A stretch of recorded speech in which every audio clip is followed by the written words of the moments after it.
যারা সঠিক উত্তর দিতে পারে তাদেরকে আমরা পুরস্কৃত করি 100 টাকা। তুমি কি 100 টাকা নিতে চাও? হ্যাঁ অবশ্যই। তাহলে আমার এই প্রশ্নের সঠিক উত্তর দাও। ঠিক আছে। তোমাকে বলতে হবে কোন পাখির মাথায় পা আছে? পাখির মাথায় পা? এই পাখি তুমি দেখছো? ময়ূর। ময়ূর? জি। ময়ূরের মাথায় কি পা আছে? হতে পারে। আর দর্শক, আমরা কোশ্চেন করেছি, 100 টাকা পুরস্কার আছে। আমরা অবশ্যই তার কাছে সঠিক উত্তর নিব। তার আগে আপনারা অবশ্যই সঠিক উত্তর কী হবে কমেন্টে জানিয়ে যাবেন এবং বেশি বেশি করে শেয়ার করবেন। আপুর কাছে আমরা চলে যাবো। আপু, এটা কি পাখি মানে পাখির নাম না কিছু একটা? না তুমি চিন্তা করো, পাখির মাথায় পা আছে কিভাবে সম্ভব? পায়রা। পায়রা? জি। কিভাবে? পায়রাতে সামনে তো পা, পয়াকার হবে না, এজন্য তো পা পায়রার মাথায় মানে। শিওর? জি জি শিওর। কিন্তু পাখির মাথায় কি আছে? পা আছে? জি জি ওটাই হবে। আছে? হ্যাঁ হ্যাঁ। কংগ্রাচুলেশন, কংগ্রাচুলেশন দর্শক, উত্তর পেয়ে গেছে কিন্তু লিক হয়ে গেছে, তাই না?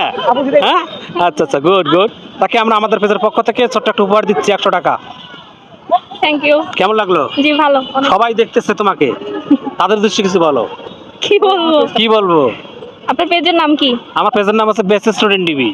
আচ্ছা, এটা কি ইউটিউবে আছে তাই না? ইউটিউবেও আছে। আচ্ছা, সবাই হচ্ছে বেস্ট স্টুডেন্ট টিভি, সবাই হচ্ছে শেয়ার করবেন, ফলো করবেন আর সাবস্ক্রাইব করবেন। Thank you. সবাই কি আপনাকে চিনে? আমাকে চিনবে কিভাবে? আমার আপনার ভিডিওর মাধ্যমে যদি ভিডিও দেখে তাহলে বুঝতে পারবে যে আমি বলছি। আপনার কথা শুনবে ওরা? শুনবে না, আমার বলা উচিত আমি বলছি আর কি।